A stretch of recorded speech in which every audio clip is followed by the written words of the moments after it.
নামে ছদ্মবেশ ধারণ করে এদেশের গণতন্ত্র কামে, মুক্তি কামে, অসাম্প্রদায়িক চেতনার সাধারণ ছাত্র জনতার উপর হামলা চালাচ্ছে। আমরা সেদিন পাঠ্যপুস্তক প্রণয়ন বোর্ডের সামনে আদিবাসী ছাত্র জনতার উপর যে ন্যাক্কারজনক হামলা দেখেছি, হত্যার উদ্দেশ্যে যে হামলা করা হয়েছে, সেটির তীব্র নিন্দা জানাই।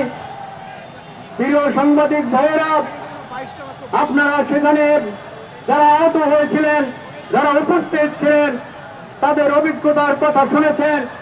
আমি কথা বাড়াতে চাই না। আমি রাষ্ট্রকে স্পষ্ট ভাষায় বলতে চাই, বিচার বিভাগীয় তদন্তের মধ্য দিয়ে খুব অল্প সময়ের মধ্যে দোষীদের চিহ্নিতকরণ, শুধু চিহ্নিতই নয়, তাদের দৃষ্টান্তমূলক শাস্তির আওতায় আনুন এবং জাতির সামনে প্রকাশ করুন এদের প্রকৃত পরিচয় কি। এরা পরিচয় লুকিয়ে তাদের এজেন্ডা বাস্তবায়ন করবার জন্য সেদিন আদিবাসী ছাত্র জনতার উপর নৃশংস হামলা চালিয়েছিল। যদি দৃষ্টান্তমূলক শাস্তি হয়, তাহলে এই গুপ্ত সংগঠন আর কখনো কারোর উপর হামলা চালানোর সাহস দেখাবে না।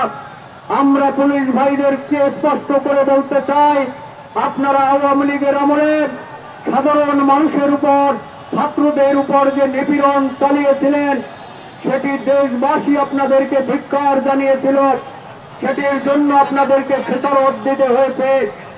এ কারণে স্পষ্ট করে আপনাদেরকে বলতে চাই, আপনারা সাধারণ মানুষের পাশে দাঁড়ান।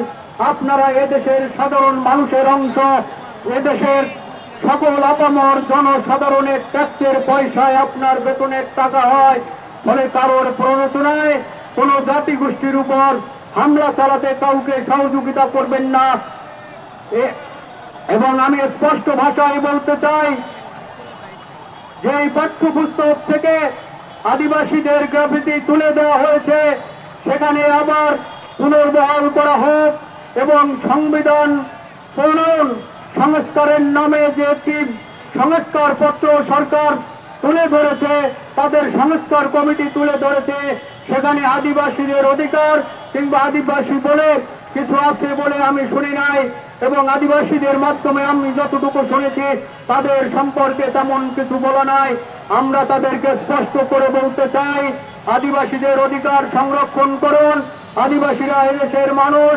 এদেশের মুক্তির সংগ্রামে, প্রত্যেকটি লড়াই সংগ্রামে সকল মানুষের সাথে কাঁধে কাঁধ মিলিয়ে তারাও লড়াই করেছে, জীবন দিয়েছে এই দেশকে রক্ষা করবার জন্য। সংগ্রামী সাথী সহযোদ্ধা বন্ধুরা, আমি আমার বক্তব্য দীর্ঘায়িত না করে আবারও সকলকে ধন্যবাদ জানিয়ে, তাদের মুখ বন্ধ করে রাখতে চেয়েছে, নৃশংস হামলা চালিয়েছে, তারই ধারাবাহিকতায় আমরা লক্ষ্য করছি বর্তমান সময়েও একটি গুপ্ত সংগঠন, সন্ত্রাসী সংগঠন বিভিন্ন সময়ে বিভিন্ন ব্যানারে নামে